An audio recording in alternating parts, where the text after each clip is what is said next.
3, 2, 1. Here we go!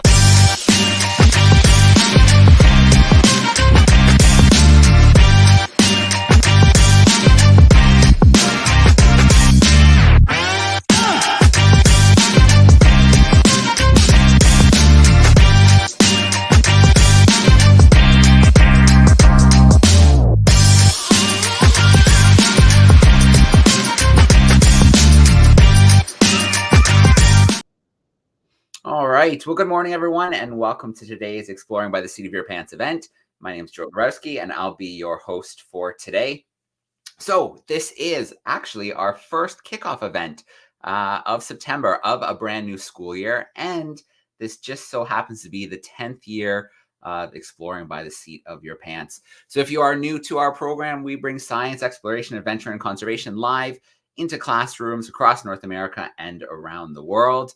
And, well, we've got a jam-packed September coming your way, a ton of live events to start the school year before we go into October and basically do this for 10 months, probably 400 or 500 live events by the time the school year comes to an end.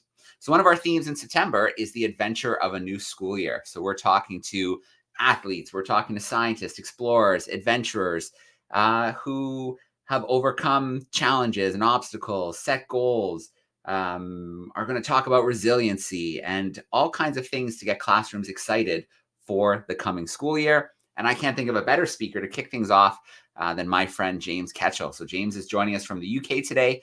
James is a friend of Exploring by the Seat of Your Pants. He has joined us for many events over the 10 years that we've been doing what we do.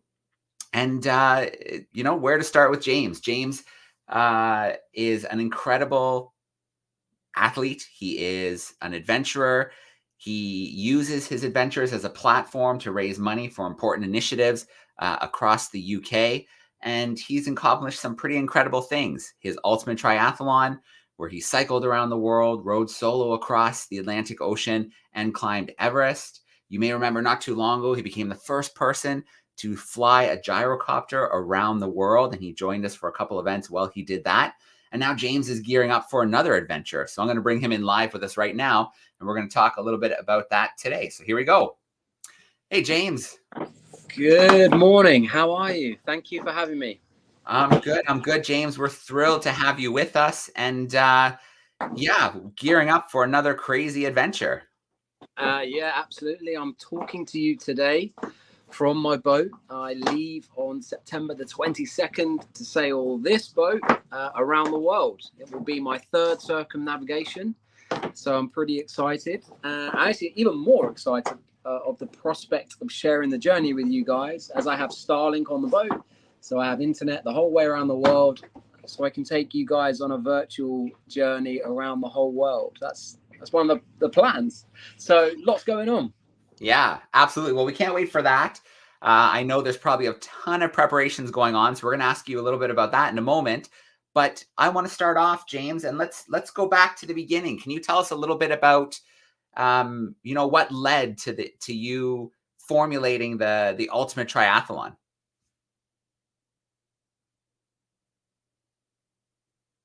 Oh, I lost your sound, James. I think things blinked out on us. We might need to reconnect the sound. Oh, bummer. James, why don't you try and exit and come back in? When the phone blinked, we lost the sound. So if you exit and come back in, I think it'll bring you back to us. Maybe I'll send you a message in the chat as well.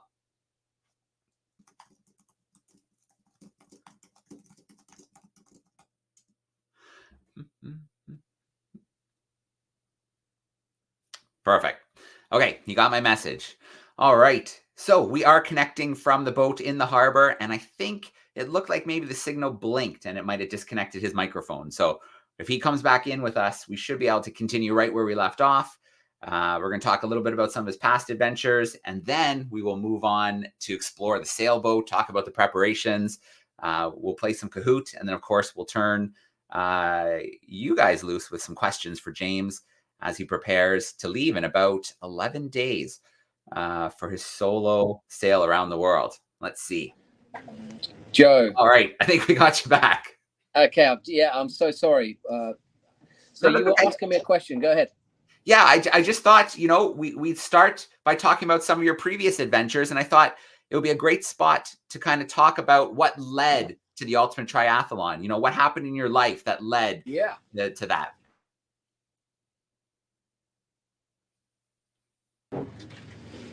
Still here? Yep. All right. We're testing out a new bit of technology doing this on the phone today, so I think it's cutting in and out a little bit. My apologies, Joe. Yeah, no worries, James. Did you get the question? Yeah. Okay. So what led up to the ultimate triathlon? So effectively, ever since I was a kid, I've always wanted to row a boat across the Atlantic Ocean, but never really had the guts to do it. I was worried about what other people thought of me, and I thought about doing something, but it's a different thing to actually do it. And one day I had a nasty motorcycle accident. I found myself in hospital for quite a long time, with the prospect of not being able to walk again, actually. And I just made the decision that instead of sort of sitting there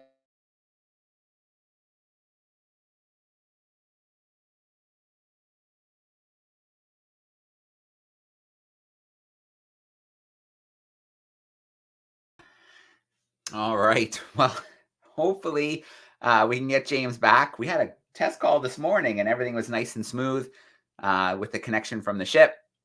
But as tends to happen, sometimes the tech doesn't always cooperate with us. So let's see if we can get James back in here and let's see if things will stabilize a little bit for us with the call. But I'm going to ask him too if he's using the Starlink or if he's using the maybe connectivity right in the harbor. We'll see if we can get him reconnected with us and we can continue with the story about the ultimate triathlon. Of course, we want to tour the ship. And then, yeah, we will see what kind of preparations are going away on board. So we should have him back here with us shortly. There is going to be a Kahoot quiz, so I will share in the chat the link to the Kahoot quiz when we're ready for that. And then we'll have it come up on the screen as well. So you'll find the pin numbers there. And then your classrooms, if you have one-to-one tech at your seats, you can participate that way. If not, then maybe your teacher can pop it up at the front of the room. Hey, James. my apologies. We can carry on. Yeah, no worries, James. You're getting ready for a big expedition. You're testing new technology. We're going to make it work. We're going to stay connected, hopefully. Absolutely. So, yeah, going back to what you were asking, I had a big motorcycle accident. It was probably the best thing that ever happened to me because it forced me to go after something I've always wanted to do, and that was to row a boat across the Atlantic. And when I had this accident, I couldn't turn time back. So I thought I've got to figure out how to try and turn something negative into something positive. And to cut a long story short, I managed to row across the Atlantic. You usually do it as a 2-man, a 4-man, and I wanted to do it with someone, but no one would do it with me. So I had no choice to do it on my own. But when I got out there, it wasn't as hard as I thought it was going to be. And actually, the hardest part of rowing across the Atlantic was just believing I could do it. Believing I could do it was harder than actually doing it. It wasn't that difficult when I got out there. And it was amazing. And then, of course, that led on doors. When you do something you've not done before, doors of opportunity just naturally open. And then an opportunity came up to go out and climb Everest. And then I cycled around the world and sort of one thing just led on. So that's kind of how it happened. All right. And I want to talk about one more. You've had many kind of expeditions in the past. Sometimes they go smoothly, sometimes they don't go as planned. But about 5 years ago, you had an idea probably a little bit earlier than that, because you had to train and prepare, but to fly around the world in a gyrocopter. So can you tell us a little bit about what a gyrocopter is and what that journey entailed? Yeah, of course. So a gyrocopter, it looks a little bit like a helicopter, but it's not. It's more of the technical term is actually a gyroplane, and the wings rotate. So as the aircraft moves through the air passes up underneath the rotors and causes them to spin. It's called auto rotation, actually. And I've always been fascinated by flying ever since I was young, and my initial interest was in helicopters, but I couldn't afford to learn how to fly helicopters. I only was just about able to afford to learn to fly gyrocopters, and I learned how to fly, and I just decided that wouldn't it be an amazing idea to try and fly one of these around the world, and I kind of approached it in the same way as I cycled around the world. I just took it one day at a time, and I was able to fly around the world. And here's the interesting part: everything I worried about before I set off never actually happened. It was incredible. I met amazing people. I passed through some amazing countries, and it was absolutely amazing. And again, what I thought was going to be almost impossible and really difficult to do ended up being fairly straightforward, and I was able to do it. And a lot of young people ask me how I believe I was able to fly around the world, and there's a couple of things that I think helped me. And I just wasn't afraid to try something new. I wasn't afraid to ask for help. Never be afraid to ask for help. There'll always be someone that will help you. And I took ownership of everything I did. So when I had down days, things weren't going my way, I never blamed anyone else. I always tried to stay positive. And I learned to understand what I can control and what I can't control. And often when you go away on adventures, there's a lot that you can't control. You'll never be able to control the weather. You can't control traffic. You can't control other people. But the only thing I could control was my own mindset and staying positive and always making an effort and always treating people in a way I'd like to be treated when I met them. And I think those things were the things that enabled me to get around the world, if I'm honest. So it doesn't matter whether you're trying to fly around the world or whatever it is you're doing. If you have those things in the back of your mind and you live to those principles, you'll be able to do anything you want to do. All right. Absolutely, James. I know from following along that, it wasn't easy, that plans changed. But a real highlight was, when you came and stayed with us in Allure for a few days. My kids still talk about when you came and they got to see the gyrocopter and spend a few days with you on the journey. So that was a lot of fun. Yeah, it was good. Yeah. So let's get to where you are right now. You are preparing a sailboat to sail solo around the world. When did that idea hit you? And what's going on now? Yeah, great question. So when I was flying around the world and on my way back, I realized that I'd cycled around the world. So that's land. And I'd pretty much at this point flown around the world. So that's air. And I just thought to myself, I can't come this far and not sail around the world. So if I've been around the world in the air and been around the world on land, I really need to go around the world on water. So I made a decision that 5 years ago, I was going to sail around the world. And it's taken the best part of 5 years to get all the funding together, to buy the boat. I had to learn how to sail this boat. It's a performance boat. I have something called a Class 40, which is a 40-foot boat, and it fits into certain rules to be in a class, and it's a racing boat. Although I'm not racing around the world, I'm just kind of cruising. This boat is built to go around the world. It's a very strong, solid boat, so it will look after me as I go around the world. And the really exciting thing is I have Starlink on the boat. So the plan, as I make my way around the world, and I'll share the route in a second, is that as I'm making my way around the world, I can share the journey and share the things I'm learning and the experiences with you guys and with different schools doing video calls. So I thought that would be pretty cool. So I can show you what it actually looks like in the middle of the Atlantic Ocean, in the Pacific, in the Indian, and what type of weather we get and what's wildlife and all sorts of amazing things. So I thought that was pretty cool. And so the route, as I talk to you, I'm currently sat in Gosport in the UK, which is just across the harbour from Portsmouth. It's a very historic place here. There's lots of naval history. So from here, I leave and sail down to the Canaries, to Lanzarote. Then from Lanzarote, I sail down to Cape Town, in South Africa. Then from there to Melbourne in Australia. Then from Melbourne in Australia, all the way into the South Pacific, around South America, so around the famous Cape Horn, and then up to Uruguay to a place called Punta del Este. Then from Punta del Este up to Antigua in the Caribbean.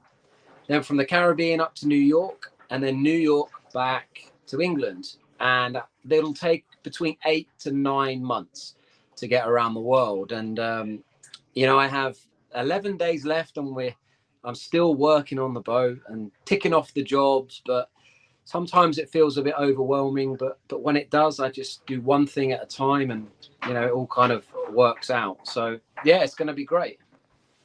All right. And James, just to clarify for the students, this voyage isn't about speed, right? You're not going for a speed record. It's to make the trip, to make it safely, and to enjoy yourself along the way, I imagine. Yeah, absolutely. It's not about speed. I'll never be the fastest person to sail around the world. That would never happen. Here's something quite interesting, though. There is currently no human being on the planet who has circumnavigated the globe via air, sea, and land. So fingers crossed, if I am successful and can sail around the world, I'd be the first person to do all three things. So that's not the main reason I'm doing it. I'm doing it because I want to do it, but I thought that was pretty cool. So yeah, it should be good. I'm also an ambassador for the National Oceanography Centre. So I'll be deploying some Argo floats in the Indian Ocean and the Pacific. And it's really interesting because they measure the salinity, they measure the temperatures at different depths, and they use that information for forecasting models. So when you look on your phone and you want to know, is it going to be a nice weekend to go to the park? The data that's used to build those forecasting models comes from these floats. And I'm very lucky. I've been given the opportunity to deploy 2 of them in the Indian Ocean because they don't have many there where I'm going. So I think that's pretty cool. I'm excited about that. And I'll live stream that as well. Yeah, very cool, James. Well, let's see the boat. Does it have a name? Right. Let's take a look. So the boat's called Mindset. I'm going to walk out the boat, and I'm going to change the position of the camera. We did this earlier. Let's see if we can do it. Hold on. All right. Let's have a look. We've gone into the main screen. 2 seconds. We did this a second ago, didn't we? That's why we're training now, so that out on the ocean it'll be a piece of cake. Absolutely. You're quite right. Here we go. Back. Ripple camera. There we go. There we go. Okay, so I'm actually in the front. So we'll start the tour from the front. This is the bow. So I'm in the boat at the moment. The deck's up here. So right now, guys, what you're seeing is a whole selection of different sails. Now, I have different sails for different wind conditions and different wind angles. These sails here are spinnakers. So I go downwind using these sails. This here is a couple of bean bags. These are super useful. That's a spare Starlink there, actually. And we'll walk into the boat. It's a bit messy at the moment, but it's not usually like this. So these are tools and things that get packed into the boat. These black bags, there's the black bags there. And here, that's 150 days worth of food. So here, when you sail around the world, it's not about being a sailor.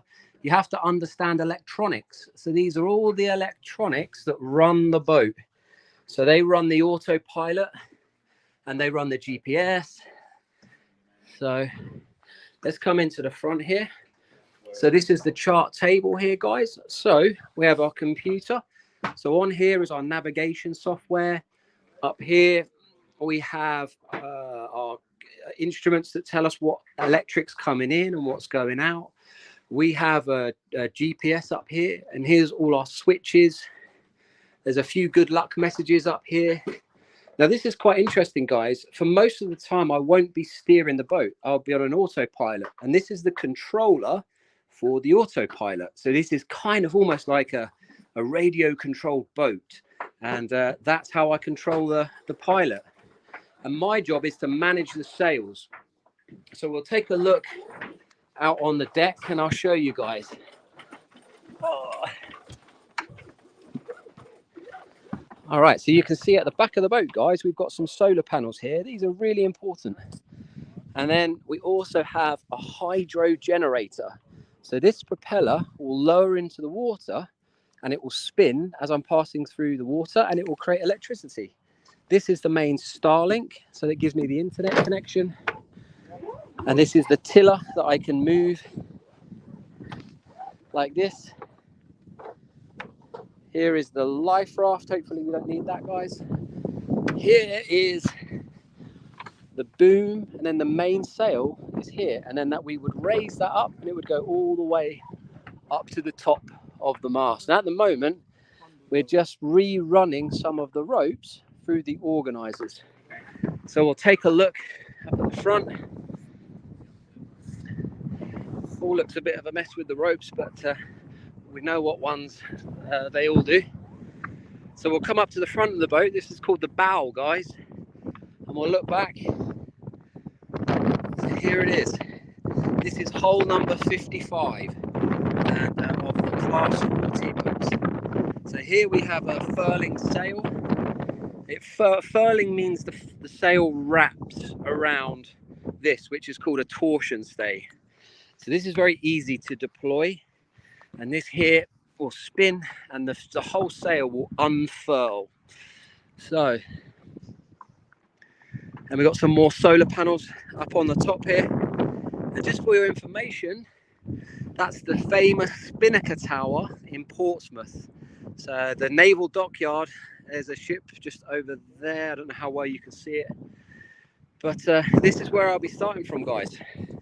So I'll take you back in the boat and then maybe you can ask some questions. For any of you that want to know how you go to the toilet, it's called bucket and chuck it. I know that's usually the most common question. You know what? It doesn't matter if you're an astronaut or a long distance hiker. Students always want to know that, James. So I'm glad we got that out of the way. Yeah. So here we have some of the instruments. This is telling us our wind speed and our wind angle, and would be our course over the ground. Let me get back in.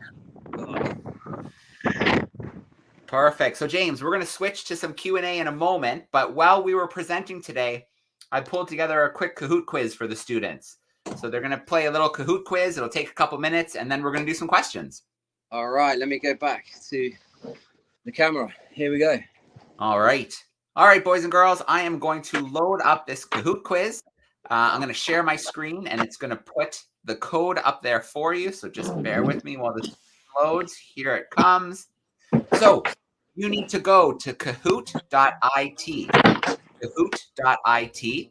Then it's going to ask you for a PIN number. Today's PIN is 427-7634. So kahoot.it.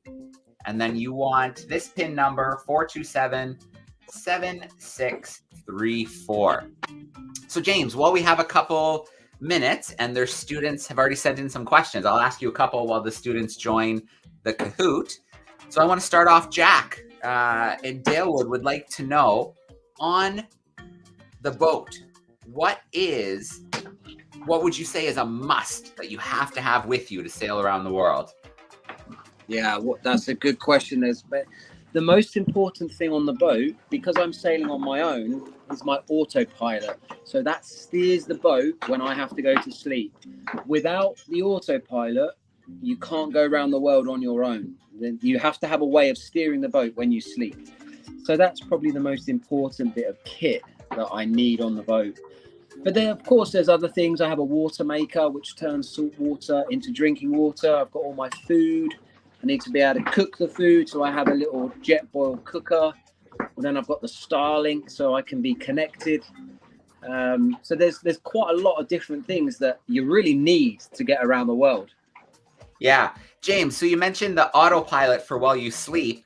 Now, I remember when we talked about your the ocean row, it was a very different method for kind of keeping the ship or the boat kind of where you want it. Can you talk a little bit about the sea anchor that you would have used? Yeah, so to keep the rowing boat from moving anywhere, I would deploy something called, it's actually called a para anchor. Now, that never dropped to the bottom of the sea because it was 3 miles deep, but it's like a parachute and it fills with water and it stops the boat from moving. It kind of holds it in position. And I actually only used that when I was getting blown backwards, because when you row across the Atlantic, you're typically getting blown across the right way.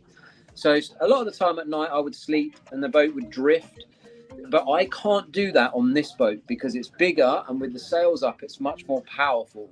And so I have to be able to keep it moving, and I have to be able to manage the sails. And how I sleep, this might be quite interesting for you guys. I sleep in shift patterns. So I sleep for 1 hour, then I get up for 5 minutes to check that the boat is okay, that I'm not going to crash into anyone. Because I'm traveling so much faster than a rowing boat, I can cover more ground much quicker. So potentially sailing into a big ship could happen while I'm asleep. So I would sleep for an hour and then get up for 5 minutes and check everything, and then I can go back to sleep. So takes a bit of time to get used to that. All right. Well, James, I think we're ready to start some Kahoot. So I am going to hit start here. There'll be a 3-second countdown. Remember the true and false and multiple choice. And the quicker you put in the right answer, the more points you're going to get. So let's see how our first Kahoot shakes out. So which wasn't part of the ultimate triathlon? So which wasn't part of it? Was it cycling, free diving, ocean rowing, or mountain climbing? So we started talking about the ultimate triathlon, which was not part of it. You have a picture giving you a clue if you haven't put your answer in already. And you've got a couple more seconds to get that final answer locked in. So which one does not belong?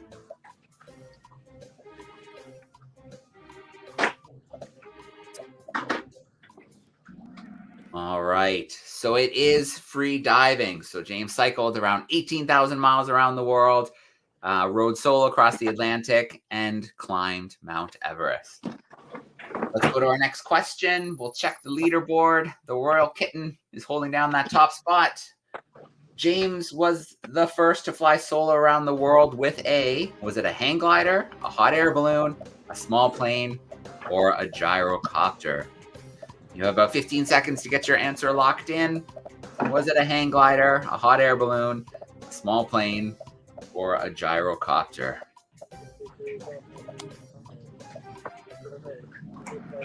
All right. We didn't fool many students there, James. They were paying attention. They sure.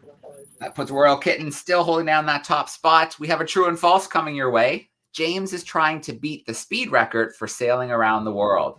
Is that true or is that false? James is trying to beat that speed record sailing around the world.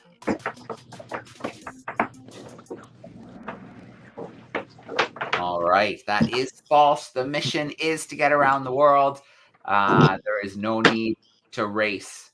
Do you know offhand, James, what it is? The speed record? I can tell you. I know someone's on the boat who's been around the world 3 times. So Whoa. If you wait 30 seconds, I'll ask him. Sure. Of course. What's the speed record for someone sailing around the world now? On a class 40 like this? No, just in fastest time ever to sail around the world. Well, that's one of the old teams. Yeah. And I think they're sub 50 days. Sub 60 days now, aren't they? It's about 50 days, roughly. 57 days. So the fastest person to sail around the world is it's about 57 days. Yeah. All right. And So it's going to take me about 150 days. Yeah. Wow. All right. Royal Kitten is holding the spot. The sailboat is a class 40 boat. That means that it's one of only 40 boats. It can sail for 40 days. It's the only boat of its kind, or it's 40 feet long. I like this. What did we learn about the boat? Is it just one of 40? It can sail for 40 days. It's the only boat of its kind, or it's 40 feet long.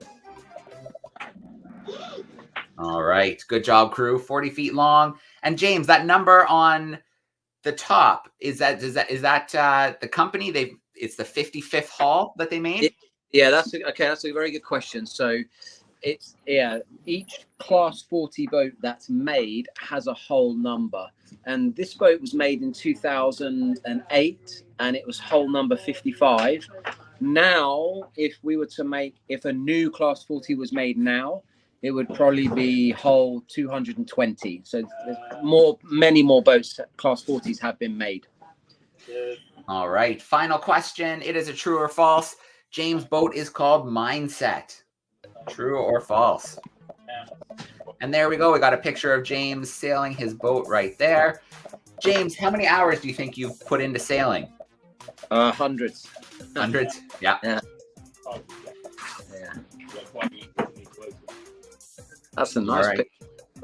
Yeah, it is a good picture. It's a nice action shot. All right, that is true. James' boat is called Mindset. I think we know why. James, you talked a lot today about sometimes it's just believing you can do it and taking those first steps. Absolutely. Yeah. Okay. So our podium, in third place, we've got the Rockstar Hawk. In second place, the Mighty Macaw.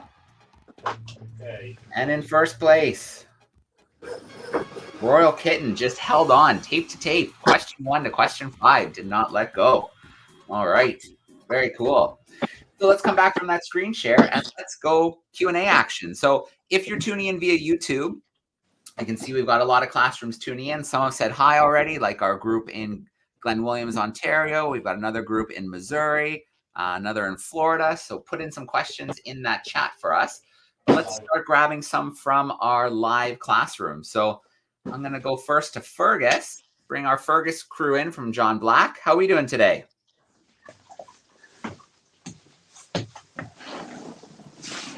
Hi, we're doing great. How are you? This is Jacqueline. Can you hear us? We gotcha. Okay, yeah, loud and clear. Go ahead, Jacqueline. Did you start in Newfoundland? When you crossed the Atlantic? That's a really good question. No, I started from the Canary Islands. I started from a little island called La Gomera, which is in the Canary Islands, just off the coast of North Africa. And I rowed 3,000 miles to Antigua in the Caribbean. But if you were to row across the North Atlantic, you could start from Newfoundland and come all the way to France. Say thank you. Thank you. Thank you. Right. Very cool. We'll come back your way for another one, but I want to say hi to Miss Colburn, who's joining us with her virtual crew today. How you doing, Miss Colburn? Great. Do you want to grab the mic for us? Thank you, James, for starting us off for a good year. So I do have some remote students. We're going to get a chance to put their mic on and ask a question. Sure, we can give that a go. Absolutely. All right. All right. Go for it, kids.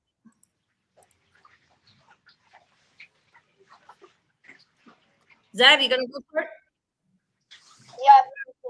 So my question is that how many boats have you been on? Was that how many boats have I been on? Yeah. How many boats have I been on? That's a good question. So I've rowed across the Atlantic, so there's one. I have sailed across the Atlantic, so there's two. I tried to row a boat around Great Britain, but that didn't work out for me. So you could still say it's three. I also tried to row a boat across the Indian Ocean, but we had some difficulty and had to be rescued. So that's four. So I've been on quite a few boats. And here's the interesting thing, guys. I've had things go wrong as well. So not all of my adventures have gone to plan. But sometimes some of the best things that have ever happened have come off the back of some of the disappointing times. So I've been on many boats and I've had good things and not so good things happen. But it's all part of the adventure. Thanks. All right. You have one more there for us, Miss Colburn? I'm just going to turn my mic off. Yep. Okay. Okay, guys, go for it.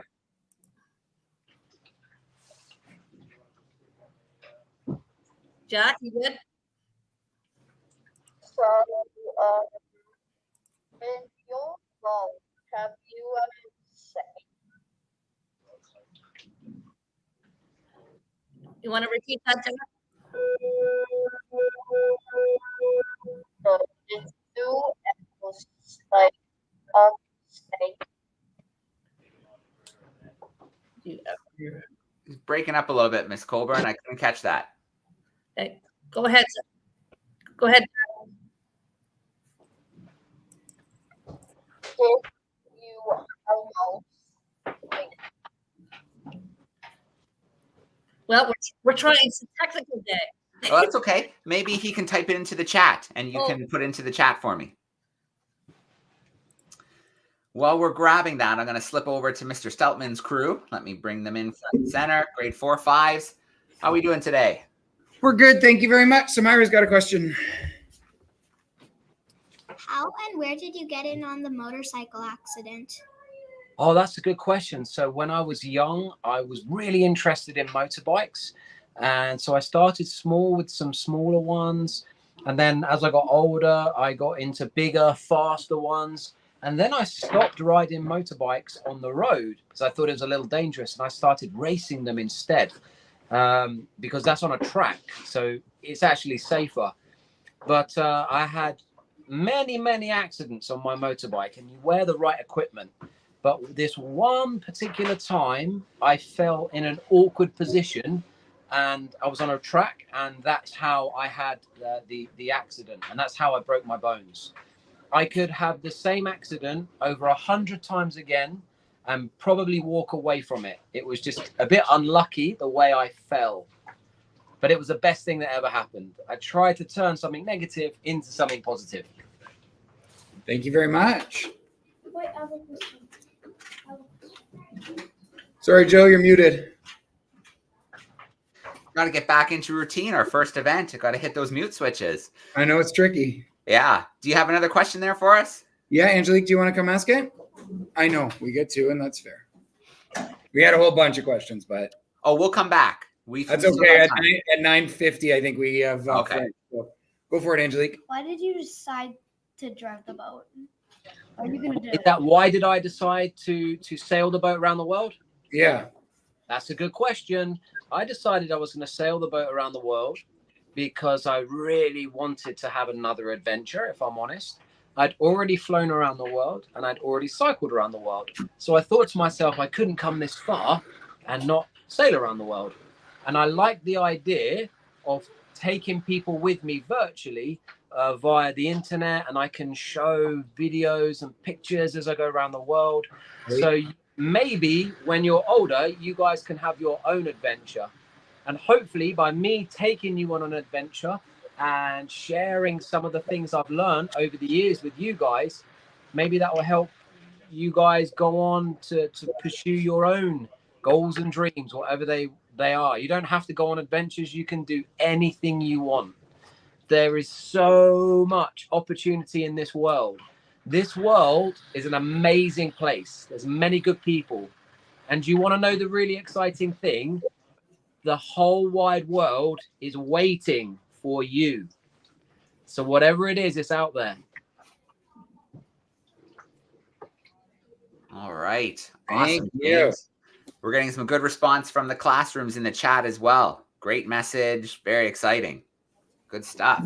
All right. We'll have fun with French, Mr. Steltman's crew. I'm going to grab our Fergus crew and see if they have another question for us. And then I've got a few more questions coming in the chat, so we'll work some of those in.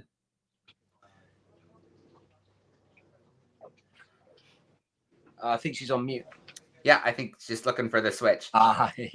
We got to shake off the rust. The teachers, the hosts, we got to shake off the rust with the new school year.